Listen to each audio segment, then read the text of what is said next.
2, salam alaikum, bonjour. Vous êtes le groupe 3, section 8. Alors, je continue le TP avec vous à partir d'ici, donc TP1, page 2, quatrième tableau, donc le type caractère et chaîne de caractères. Le tableau, la semaine passée, on l'avait entamé, mais on s'était arrêté au tout début. Je reprends le tableau depuis le début. Donc si vous voulez avoir des caractères et commercial, donc comment faire? Donc le et commercial, donc il faut l'entourer de code simple. Il faut prendre la cote de la touche 7. Donc elle est en bas à droite. Ça signifie que je dois maintenir enfoncé Alt GR. Donc je fais touche 7 suivi de blanc, espace, et voici la cote. Maintenant le et commercial, et une deuxième fois la cote simple. Le voici. Donc, en tapant ça en camel, donc je tape un caractère. Donc camel va me répondre par la première partie va être vide. La deuxième partie, c'est le type de l'expression que j'ai tapée. L'expression, elle se réduit à un caractère. Et la troisième partie, après le symbole égal, le résultat, qui est dans ce cas, le caractère que j'ai tapé. Alors, demande.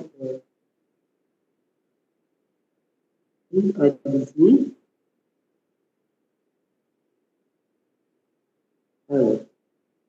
Oui. Allez-y, qu'est-ce que vous voulez?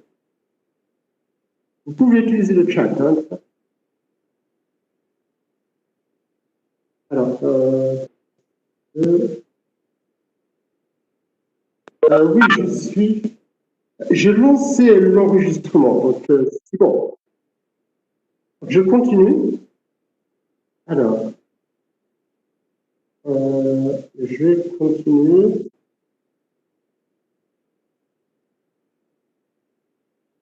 Allez.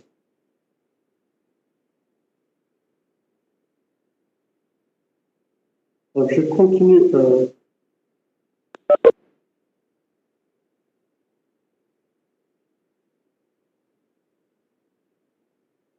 Je n'arrive pas à...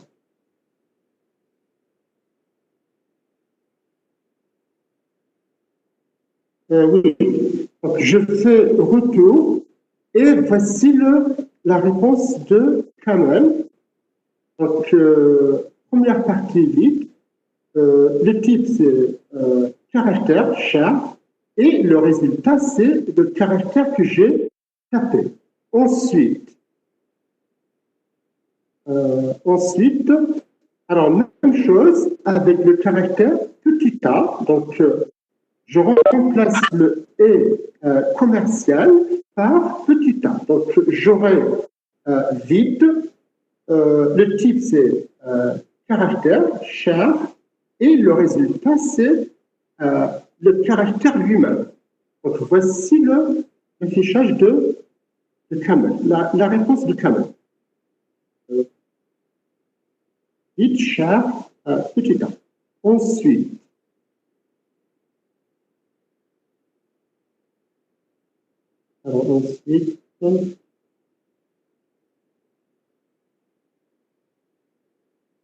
ensuite, int of char, donc on l'a vu la dernière fois.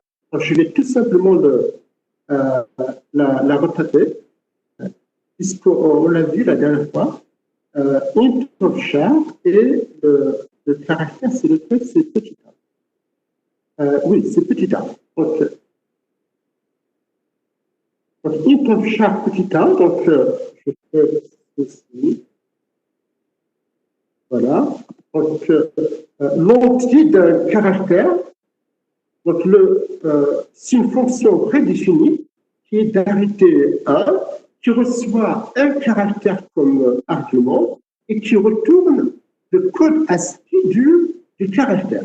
Donc, le code ASCII de petit a, c'est 97. Et voici la réponse de Kamel. Donc, vide. Le type du résultat, c'est entier, parce que c'est un code ASCII, et le résultat, c'est 97. Alors, je ne sais pas si je vous ai fait la dernière fois un rappel sur le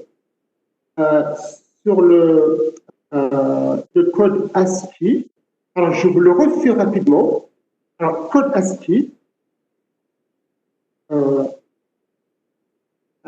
code ASCII, donc il y a la machine utilise 256 caractères.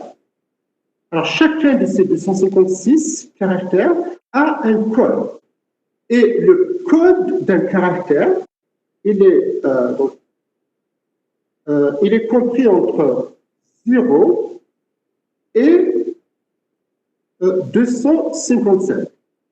Donc, il y a donc de 0 à 255, il y a 256 entiers. Donc, chacun de ces entiers est le code ASCII d'un des 256 caractères. Alors, parmi ces 256 caractères, donc, je vais vous donner les codes ASCII des caractères usuels, donc, qui sont donc l'alphabet, donc lettres majuscules, ensuite lettres minuscules, et les chiffres de 0 à 9 vus comme des caractères. Ça veut dire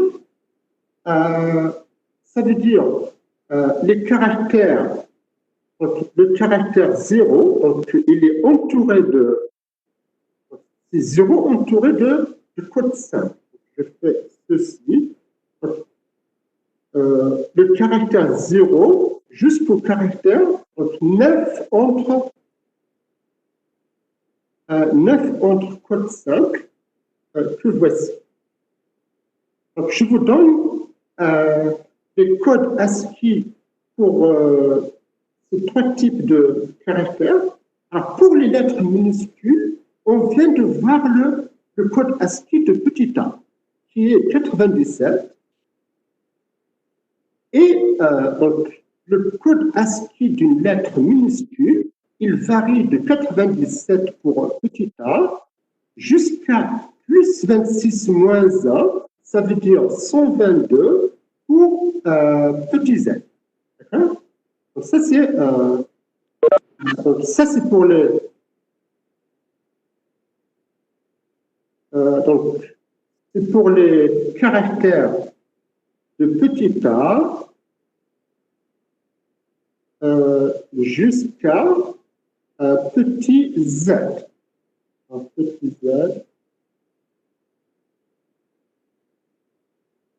Voilà. Ensuite, pour les...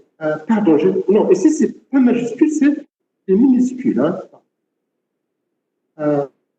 Lettres minuscules, et là, je mets majuscule. Hein. Donc, majuscule, je vais vous le donner maintenant. Majuscule. Donc, les lettres majuscules, leur code ASCII varie de 65 pour grand A jusqu'à plus 26 moins 1, ça veut dire 90 pour grand Z. Donc ça, c'est pour...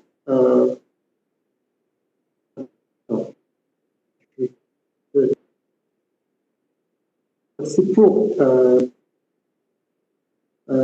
pardon, c'est pour grand A jusqu'à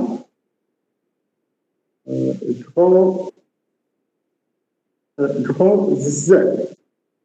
Et enfin, pour les chiffres de 0 à 9, vus comme des caractères, alors le code ASCII varie de 48 pour le caractère 0 jusqu'à plus 10 moins 1, ça veut dire 57 pour le chiffre 9. Donc, voilà pour le petit rappel. Donc, maintenant, on continue. Alors, donc, char of int 97, elle fait l'inverse. Char of int 97. Donc, vous donnez le code ASCII d'un caractère et la fonction donc, char of int, elle vous retourne le caractère qui a ce code. Donc, si je mets char of int 97, donc la réponse va être le caractère petit a. D'accord? Voilà la réponse.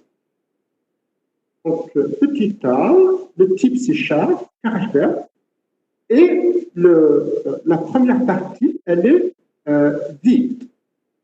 Alors, une petite remarque, l'argument de char of int, il doit être compris entre 0 et 255. Si vous mettez quelque chose en dehors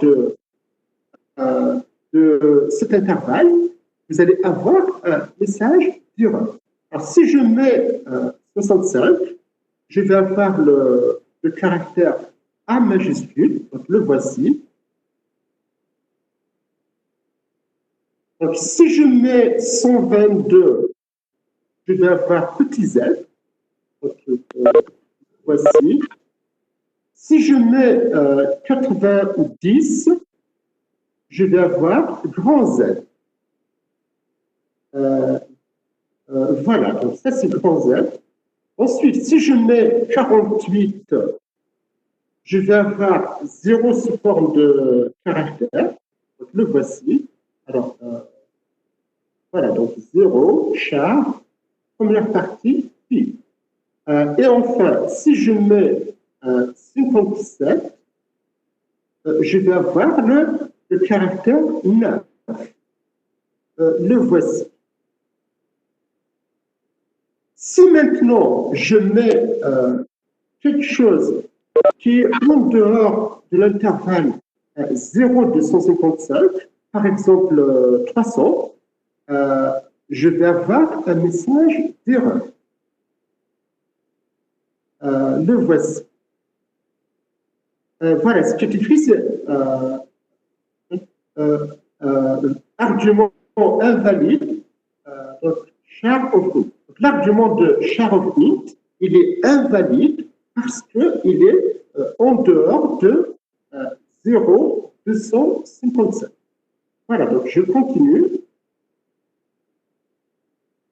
Alors maintenant, donc, pour le tableau 4, donc on a deux types. Donc, on a deux types. Le type char pour les caractères, pardon, et le type string pour les chaînes de caractères. Donc, les chaînes de caractères, elles sont entourées de guillemets. Donc, si je tape entre guillemets petit a, c'est la chaîne de caractères de longueur 1. Ça veut dire qu'il contient un seul caractère. Je fais entre guillemets, donc A. Donc, si je tape ça, Camel me répond par vide. Le type du résultat, c'est chaîne de caractères. Ça veut dire string or camel. Et le résultat lui-même, c'est la chaîne que j'ai tapée, la chaîne A. Voilà le A, string, première partie, vide. Quand vous tapez un caractère, c'est vraiment un caractère, un seul. Et par contre, une chaîne de caractères, elle peut être vide, elle peut avoir un élément de etc. Un nombre fini de caractères, éventuellement un nombre nul, ça veut dire la chaîne vide. Donc je peux le faire avec vous. La chaîne vide, c'est tout simplement 2 fois les guillemets. Donc, vide au milieu. Donc, si je fais ça, voilà. Donc, la chaîne, c'est la chaîne vide. Le type, c'est string. Première partie, vide. Donc, si je veux une chaîne de longueur supérieure à 1, par exemple, Alger, voilà. Et voilà. Donc, la chaîne, le type, première partie, vide. Alors, je continue. Alors, ensuite, l'instruction qui suit, alors celle-là, c'est la concaténation. Donc, vous avez l'opérateur chapeau qui est là. C'est un opérateur binaire. Donc, il prend 2 opérands et les 2 sont de type chaîne de caractères. Et le résultat, c'est la concaténation des 2 chaînes. Ça veut dire le résultat va être une chaîne qui va avoir la première chaîne comme préfixe et la suite, ça va être la deuxième chaîne. Donc, si je fais ça avec vous, donc regardez, ceci est une CH, donc ça c'est la première chaîne, ensuite le chapeau, donc l'opérateur de concaténation, suivi de la deuxième chaîne. Donc, je fais ça avec vous, donc, je vais directement sur Camel, donc voici le, alors ceci est une CH, donc je ferme la chaîne, donc je mets la deuxième, les guillemets, et le chapeau, donc, qui est la concaténation, et le deuxième opérand qui est un E de caractère point exclamation. Donc, je ferme une deuxième fois les guillemets pour fermer la deuxième chaîne. Donc, le résultat, donc, le voici. Voilà, donc regardez. Le résultat, c'est une chaîne de caractères que voici. Donc, vous voyez, donc, comme vous le remarquez, donc, elle commence par le suffixe ceci est une CH que voici. Donc, ça, c'est la première chaîne. Et la suite de la chaîne résultat, c'est la deuxième chaîne. D'accord? Le type, c'est string, chaîne de caractères. Et la première partie, elle est vide. Alors, on continue. Oui. Alors, tutu.5. Alors, regardez. Tutu.5. Alors, qu'est-ce que va faire cette instruction? Alors, tutu, c'est une chaîne de caractères. Vous mettez un point et entre crochets, vous mettez un indice. Alors, que va faire cette instruction? Elle va retourner le caractère d'indice 5 de la chaîne tutu. Alors, sachant que le premier caractère, il est d'indice 0. Donc, ça signifie que le caractère qui va être retourné, c'est le 6e, puisque le premier, il est d'indice 0. Donc, le caractère d'indice 5, c'est tout simplement le 6e. Donc, vous parcourez tout, donc T-O-U-T, O-U. Donc, le résultat, ça va être U. Le deuxième U pour être précis. Donc, je fais ça avec vous. Tout. Donc, je vais oublier les guillemets. Tout. Point, entre crochets, 5. Donc, retour. Et voilà le résultat. Donc, le résultat, c'est le caractère U. Le type, c'est caractère. Et la première partie, elle est vide. Donc, si je fais, par exemple, LG, point, par exemple, 2. Donc, le caractère d'indice 2 de la chaîne Alger, c'est le troisième caractère. Donc, A, c'est l'indice 0, L, c'est l'indice 1, et G, c'est l'indice 2. Donc, le résultat, c'est le caractère G. Voilà, donc G, type caractère, première partie, vide. Alors, on continue. Alors, ensuite, même chose, donc un deuxième exemple que voici. Donc,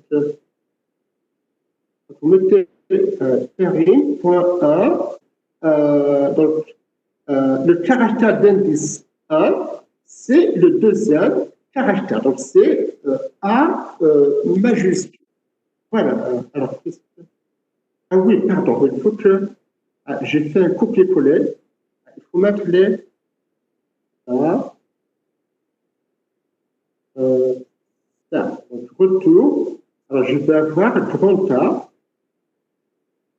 Voilà, grand A, indice de type caractère. Alors, ensuite,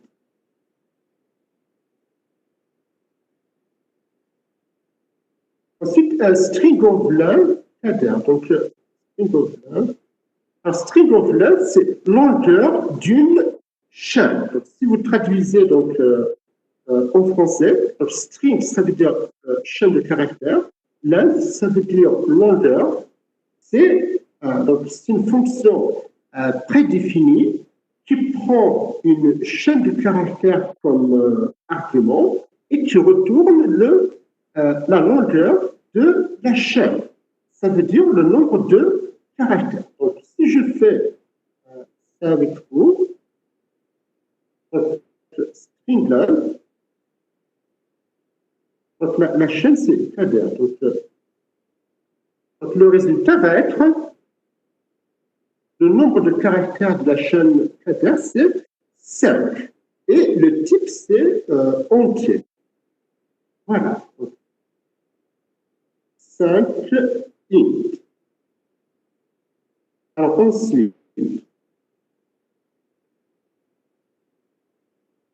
ensuite, alors substring bonjour 03. Alors je vais la taper. Ensuite, je vous l'explique. Hein, d'accord? Alors substring. Donc, bonjour 03. Alors substring, donc ça veut dire, alors substring c'est tiré du 8. Alors substring ça veut dire sous-chaîne. Donc substring c'est une fonction prédéfinie qui est d'arrêté 3. Alors le premier argument c'est une chaîne de caractères. Le deuxième argument et le troisième argument, ce sont des entiers. Alors, substring, donc, en français, ça veut dire sous-shell. Donc, la fonction prédéfinie substring, elle extrait à partir d'une shell, elle extrait une sous-shell. Donc, le premier argument, c'est la shell à partir de laquelle vous allez extraire votre sous-shell. Le deuxième argument, c'est l'indice du caractère à partir duquel vous allez commencer l'extraction. Et enfin, le troisième argument, c'est le nombre de caractères qu'il faut extraire. Donc, si on applique ça à bonjour, donc vous allez extraire à partir de la chaîne bonjour, à partir du caractère d'indice 0, ça veut dire à partir du premier caractère, à partir de B, vous allez extraire 3 caractères.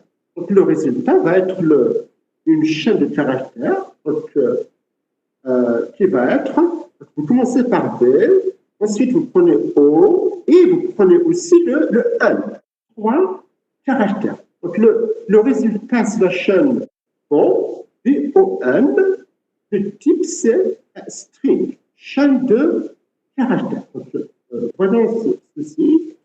Le voici. Donc, B-O-N, le type c'est string, et la première partie, elle est vide. Alors, si je veux mettre un autre exemple. Si je veux extraire à partir du caractère d'indice, par exemple, d'indice 3, alors je veux extraire 4 caractères. Regardez. Vous prenez le caractère d'indice 3, c'est le quatrième caractère, donc B-O-N-J. Donc à partir de J, vous prenez 4 caractères, donc vous allez avoir J-O-U-R, donc jour, qui est de type chaîne de caractères. Donc voici la réponse de Kamel. Jour, le type c'est chaîne de caractères. Alors, est-ce qu'il y a de... C'est bon. Est-ce qu'il y a des questions?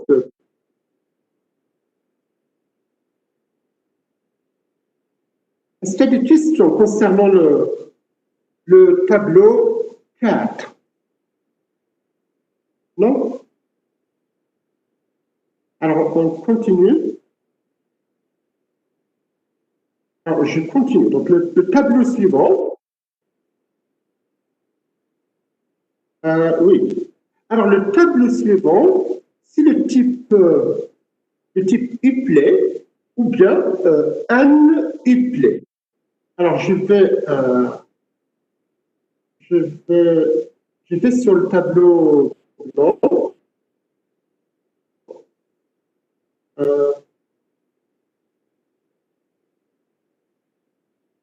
Un Uplay. Alors, c'est quoi un Uplay? C'est tout simplement, alors comment vous le définir? C'est un élément d'un produit cartésien de la forme A1, A1 croix A2 croix AN. Donc, c'est un élément d'un produit cartésien A1, A2, AN. Alors, les AI ce n'est pas forcément le même ensemble. Vous pouvez avoir A1, par exemple, c'est les entiers. A2, c'est l'ensemble des chaînes de caractères. AN, c'est l'ensemble des booléens, etc.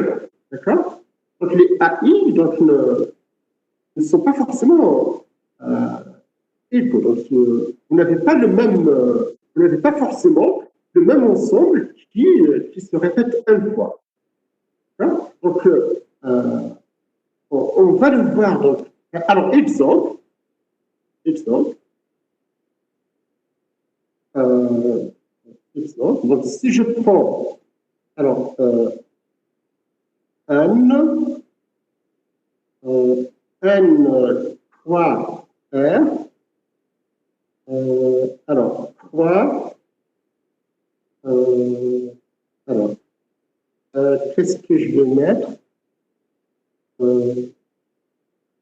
Croix, c'est, alors, je vais appeler ça, donc, caractère. Un caractère, c'est tout simplement l'ensemble des caractères. Alors, si vous prenez ce produit cartésien, alors, en camel, ça va correspondre à ce type-là. Je remplace N par l'ensemble plus général, grand Z, l'ensemble des entiers relatifs. Alors, vous allez avoir int,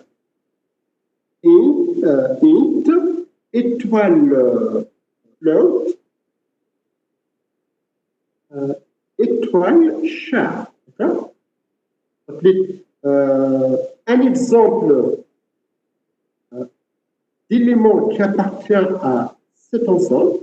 Donc, si vous prenez ce triplé-là,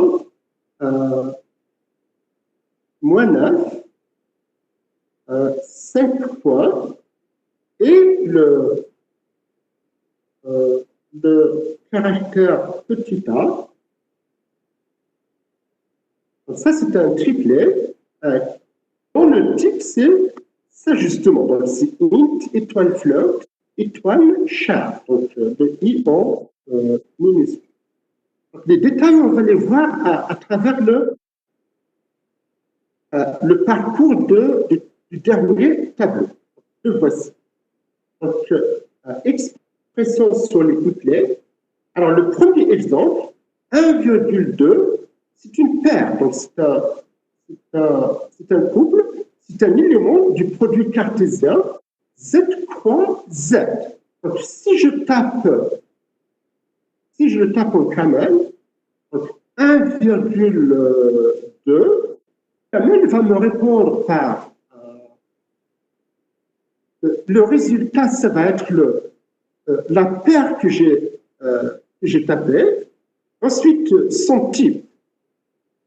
Donc, son type, c'est int étoile int. Alors, voyons-le.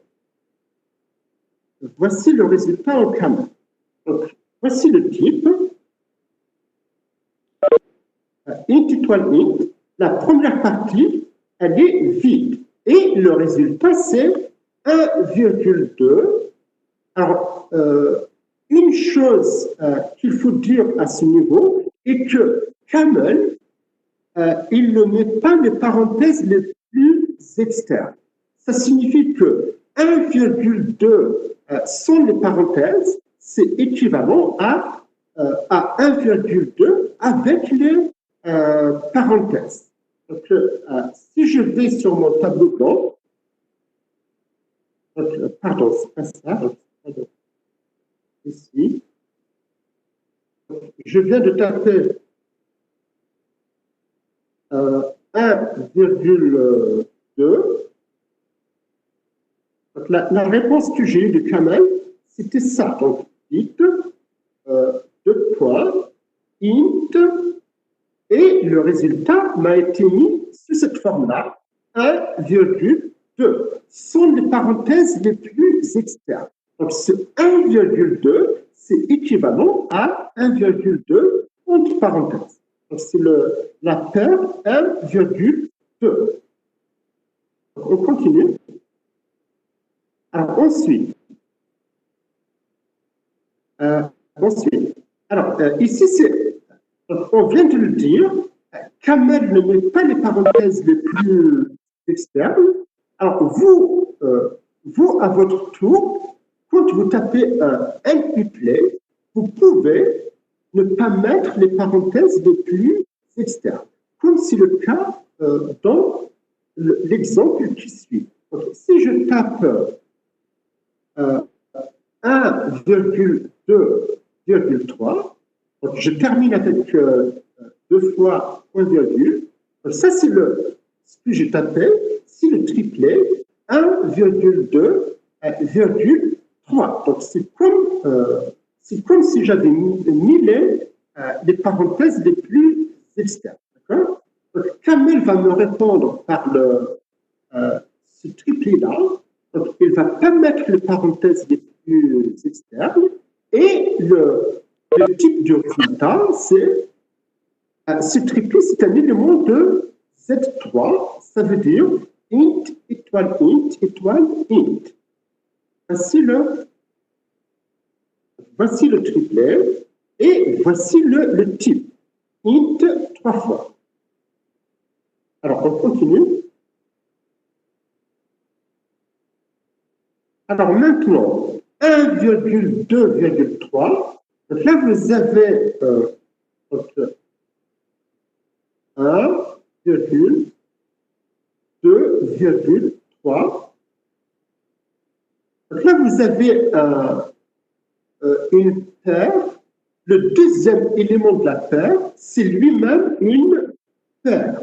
Donc la réponse de Kamal, c'est 1, donc Kamel va mettre les parenthèses internes, ça veut dire celle qui entoure 2,3, mais il ne va pas mettre les parenthèses les plus externes.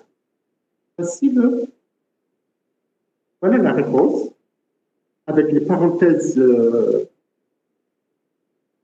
internes qui sont mises, et le type c'est, le premier int, c'est le type de 1, et le int étoile int qui est entre parenthèses, c'est le type de 2,3.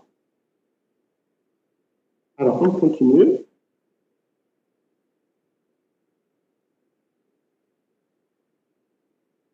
Alors, 12 octobre, donc là, vous avez une paire qui appartient à un ensemble A1 croix A2 avec A1 et A2 distincts. Donc, ce n'est pas le même ensemble. Donc, plus précisément, A1, c'est l'ensemble des entiers relatifs et le A2, c'est l'ensemble des chaînes de caractères. Donc, si je fais ça en Kamel, donc 12 octobre, donc,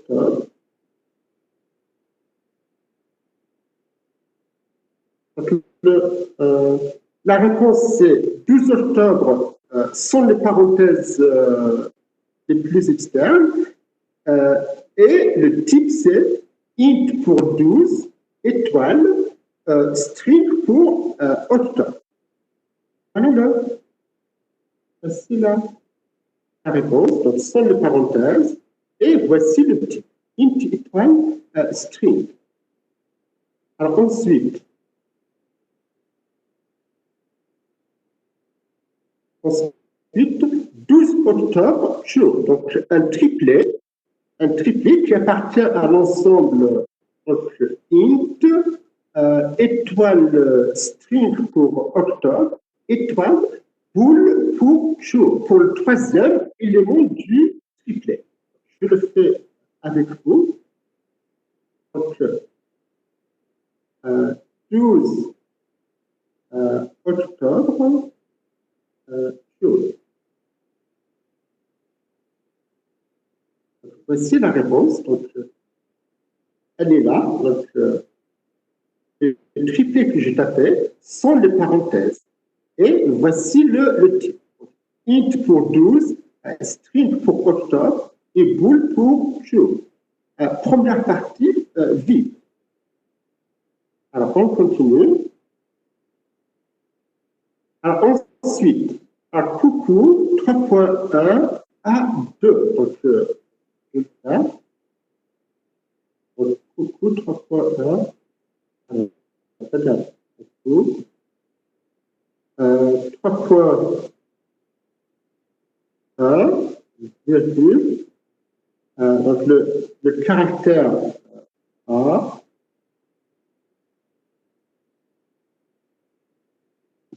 virgule 2. Est-ce que c'est bien ça? Ah oui, c'est bon. Donc, ici, vous avez un triplet. Alors, le premier élément du triplet, c'est coucou. Le deuxième, c'est 3,2. Le troisième, c'est une paire. C'est la paire A,2. Donc, Kamel ne va pas mettre les parenthèses les plus externes. Et le type, ça va être string, étoile float, étoile entre parenthèses, char, étoile int. Voici. Donc, voici le résultat, sans les parenthèses externes. Et voici le type. Donc, string, float, entre parenthèses, char, étoile, int. Alors, on continue.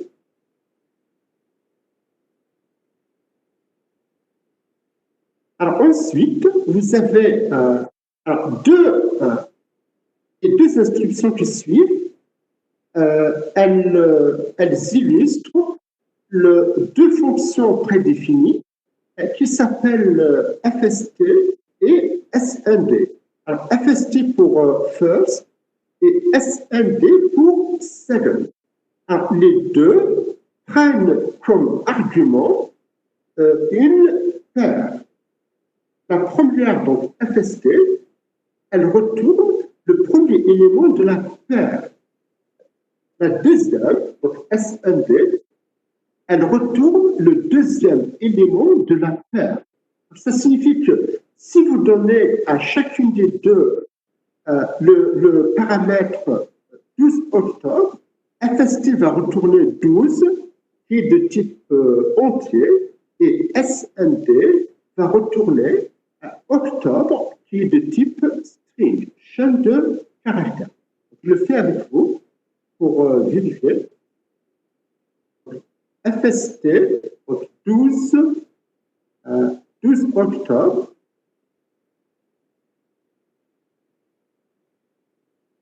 Voilà le résultat.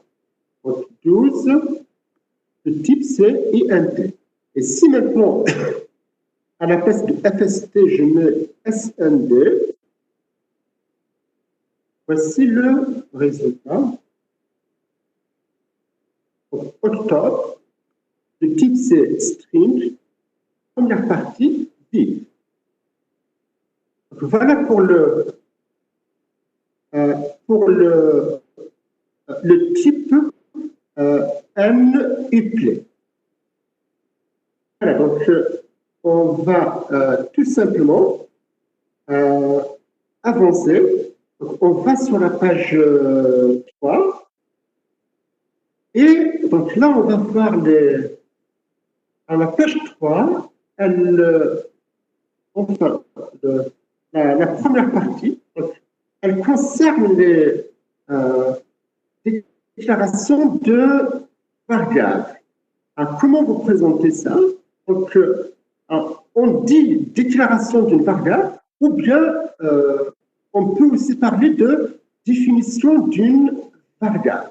C'est pour ça que, donc, si vous regardez au début, on vous met définition. Dans la définition, on vous définit la notion de définition d'une variable. Alors, c'est quoi la définition d'une variable?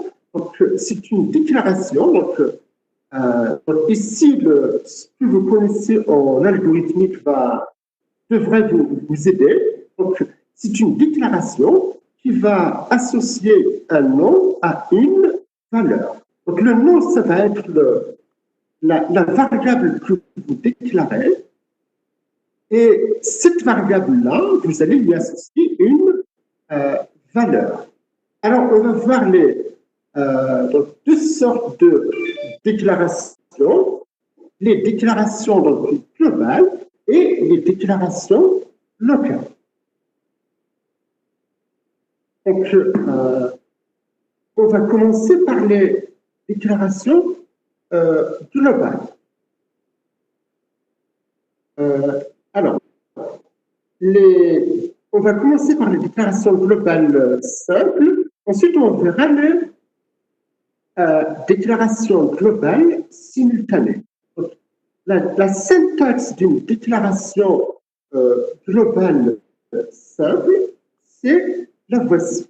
Donc, let, le nom, c'est la variable globale que vous déclarez, et ce qu'il y a après le symbole égal, c'est l'expression qui vous donne la valeur que vous allez affecter à la variable. Donc, on vous dit nom représente l'identificateur et expression de l'expression qui est associée. Donc, tout simplement, on fait le premier tableau pour voir concrètement comment ça se passe.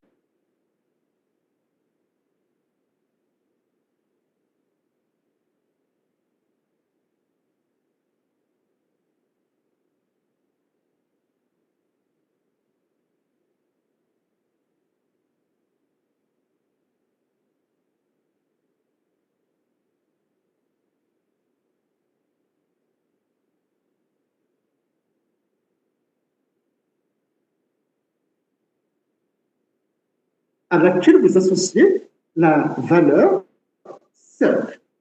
Si je tape ça en camel, cette fois, la première partie de la réponse de camel, elle ne va pas être vide, elle va contenir la variable globale que j'ai déclarée. Donc, regardez, let x égale 5. Voilà, donc la première partie, c'est la variable globale que je viens de définir, c'est x. La troisième partie, c'est le contenu que je lui ai affecté. Et la deuxième partie, c'est le type de la variable, le type de son contenu. Voilà, donc ensuite,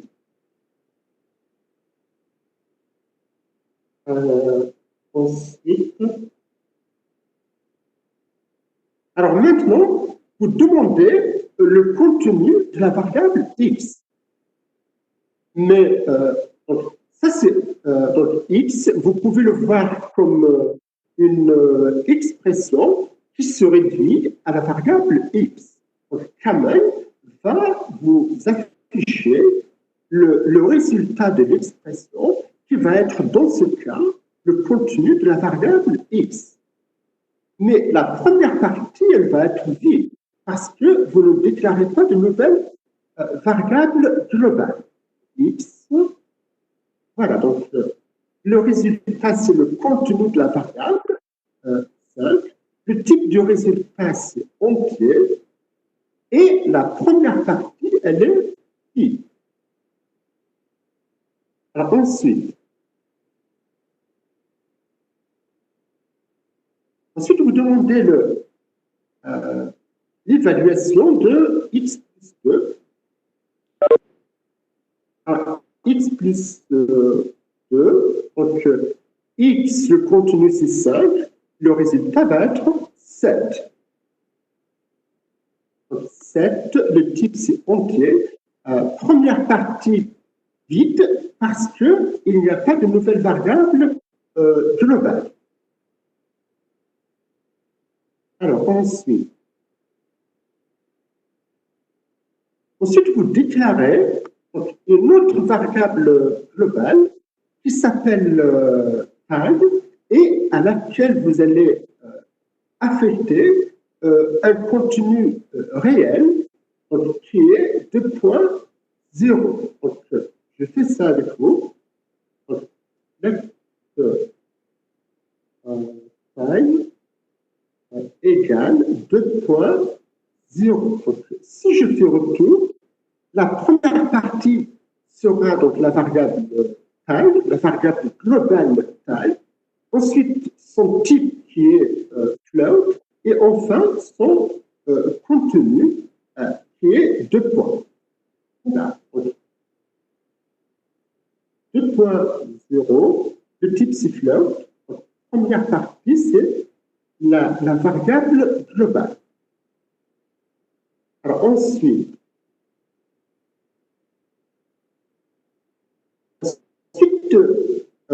comme tout à l'heure, vous évaluez l'expression qui se réduit à la variable taille. Le résultat va être 2.0. Je fais taille. Voilà. Donc, 2 points, type float, première partie, vide. Alors ensuite, vous demandez l'évaluation de 5 étoiles taille. Alors là, vous allez avoir un message d'erreur. Je le fais avec vous. 5 étoiles taille. Pardon. Alors, vous allez avoir un message d'erreur parce que, alors, l'étoile étant l'étoile des entiers, les deux opérandes sont censées être des entiers.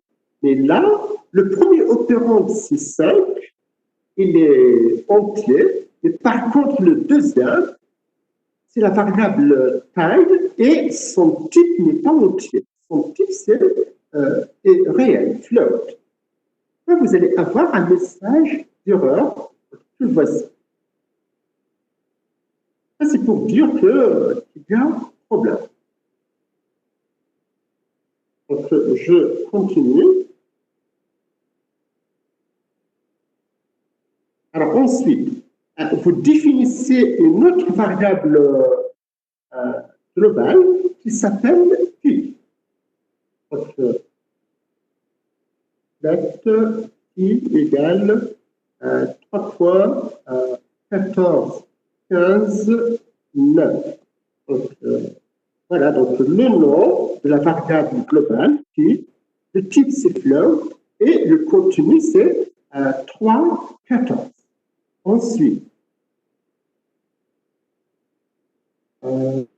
Ensuite, une autre variable globale qui s'appelle rayon. Rayon égale 10 points. Donc, voilà, donc, le nom, le type et le contenu. Alors, ensuite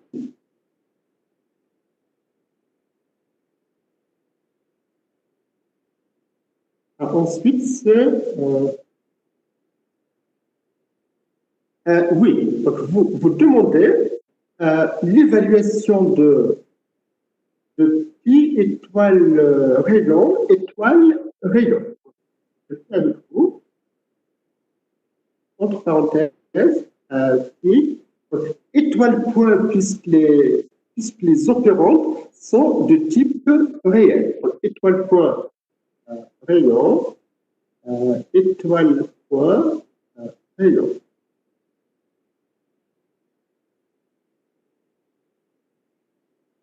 Donc, voici le résultat donc, de type float. Alors, ensuite, vous définissez une autre variable globale qui s'appelle circonférence et à laquelle vous affectez le contenu, comme contenu, le résultat de cette expression. Donc, je le fais avec vous.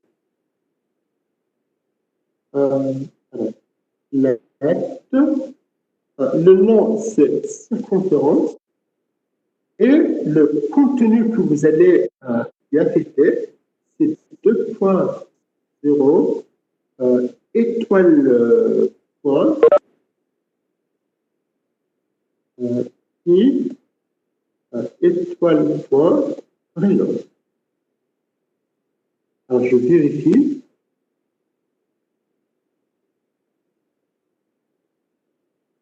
Oui, c'est bon.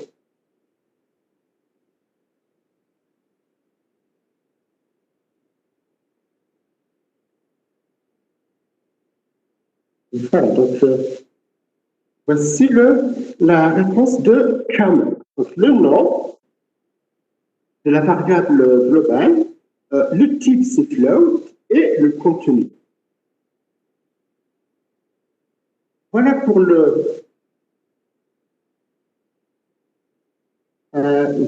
le premier tableau qui illustre la notion de déclaration globale simple. Donc vous déclarez une seule variable à la fois. Donc si maintenant vous voulez déclarer plusieurs variables globales simultanément avec une seule instruction, alors voici la syntaxe. La voici. Let, le nom de la première variable, c'est nom 1, et le contenu que vous allez y affecter, il est donné par expression 1. Ensuite, vous mettez int, le nom de la deuxième variable globale, égale expression 2, qui va donner la valeur que vous allez, le contenu que vous allez affecter à la deuxième variable, etc. jusqu'à nom n, qui est le nom de la nème variable globale et à laquelle vous allez associer comme contenu le résultat de l'expression n. Alors le tableau qui suit, le petit tableau, il illustre ça avec la déclaration simultanément de deux variables globales qui sont A et B, auxquelles vous associez, vous affectez les contenus 3 et 2 respectivement. Si je fais ça avec vous, donc let A égale 3, and B égale 2. C'est comme si vous... ça revient... c'est comme si vous faisiez donc deux instructions. Donc, la première, c'est let A égale 3. La deuxième, c'est let B égale 2. Vous pouvez faire ça simultanément, comme ici. Voici la réponse de Camel. La première variable, son type, c'est entier. Son contenu, c'est 3. La deuxième, c'est B. Le type, c'est entier. Et le contenu, c'est 2. Et si vous voulez avoir si vous mettez A plus B, le résultat va être 2 plus 3 plus 2, c'est 5.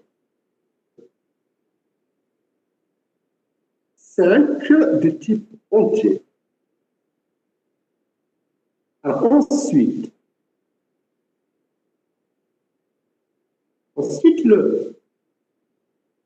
alors, maintenant on passe aux déclarations locales. Alors voici la syntaxe. Let, donc nom, c'est le nom de votre variable, égale, égale c'est expression 1 in expression 2. Ça signifie que la variable locale, son nom, c'est son nom, ceci. Cette variable locale, elle prend la valeur donnée par expression 1, mais seulement dans l'évaluation de expression 2. Si bien que quand l'instruction prend fin, la variable nom, elle devient inconnue, sauf si vous aviez déclaré avant une variable globale qui porte le même nom. D'accord? Donc ça signifie que si vous aviez fait ça avant, vous allez retrouver la variable globale. Hein? mais la portée de la variable non ici, sa portée, c'est vraiment expression 2. Une fois l'expression 2 est terminée, la variable non, elle devient inconnue. Pour voir comment ça se passe, on fait le tableau 3. Si vous faites let x égale 2 in x fois x, donc je fais le trou, let x égale 2 in x fois x. Alors là, ça veut dire que la variable x est une variable locale. Elle prend la valeur 2 dans l'évaluation x fois x. Donc, le résultat va être 2 fois 2. Donc, 4. Regarde. 4. Le type, c'est entier. Et la première partie, elle est vide. Et maintenant, si vous tapez cette instruction, vous allez avoir comme résultat 3. Alors pourquoi? Parce que le x, la variable x locale dans cette instruction, sa portée, c'est vraiment l'expression x fois x. Donc, quand vous terminez, la variable locale x, elle devient inexistante. Et si vous faites x juste après, vous faites référence à la variable globale qui porte le nom x que vous aviez déclaré avant et à laquelle vous avez associé, elle est là, la valeur 5. Donc, si je demande le contenu de x, je vais avoir 5. Le voici. Le type, c'est entier. Alors ensuite, on continue.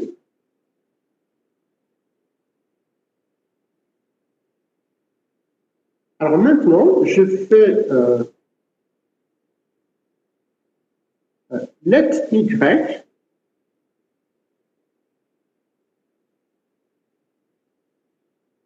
let y égale 3 in x plus y. Let y égale 3 in x plus y. Donc, voici le mot réservé in, qui m'indique que je suis dans le cas d'une déclaration locale. Donc la variable locale y, elle prend la valeur 3 dans cette expression x plus y. Donc, dans x plus y, le x, c'est la variable x globale. Et ça signifie que le résultat va être 5 plus 3, 8. Le voici. Donc 8, le type, c'est entier. Alors ensuite,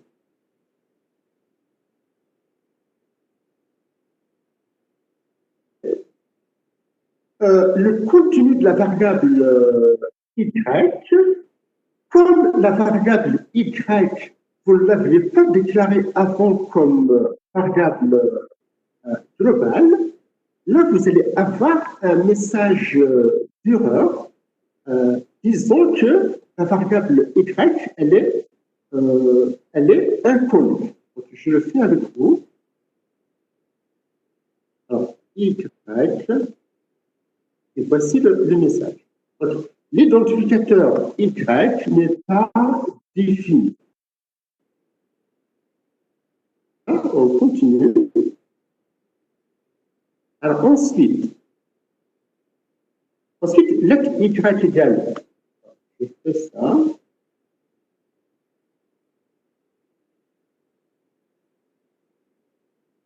Alors, let Y égale, ici vous définissez donc une variable globale qui s'appelle Y et à laquelle vous allez affecter le résultat de cette expression.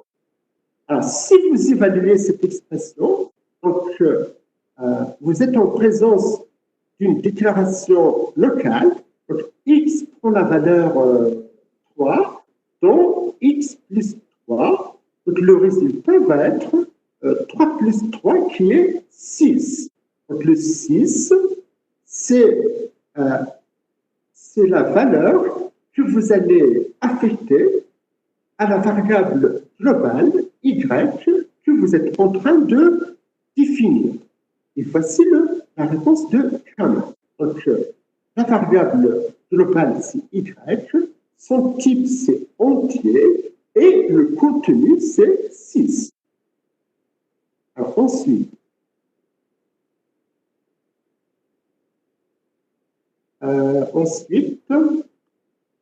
ceci. Okay.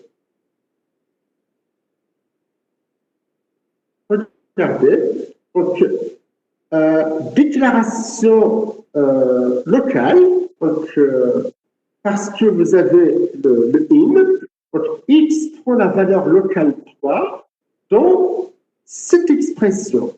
Ah, cette expression, donc y égale x plus 3, c'est une expression de comparaison. Vous comparez le contenu de la variable globale y au résultat de l'expression x plus 3. Alors, x plus 3, donc, comme x prend la valeur 3, le résultat, c'est 6. Et la variable globale y, son contenu, c'est 6. Donc, vous savez bien, 6 égale 6. Donc, le résultat, ça va être un résultat booléen qui va être vrai. True. Le voici.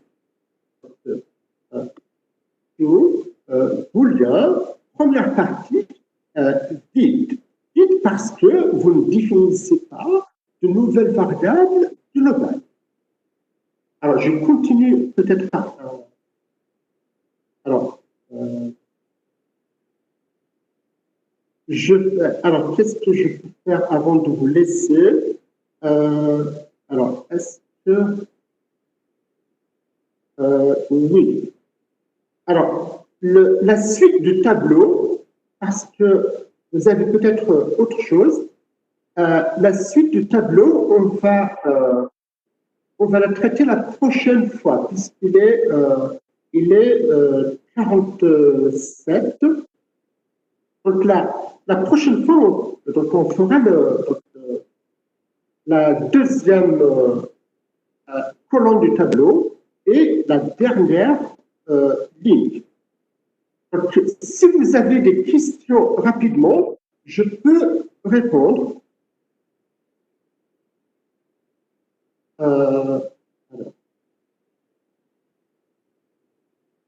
Allez-y.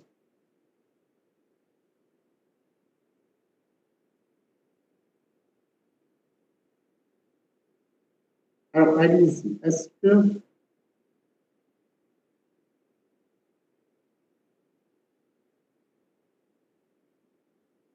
il n'y a pas de questions. S'il n'y a pas de questions, je vais arrêter la séance à ce niveau. Donc, alors, puisque vous êtes en retard par rapport aux autres groupes, je vais voir si c'est nécessaire que je vous fasse une séance de de rattrapage. Je vous le dirai donc soit par email, soit la prochaine fois. Donc, sur ce, je vais vous laisser. Donc, je vais vous dire Salam alaikum et restez à la maison. Donc, à la prochaine fois.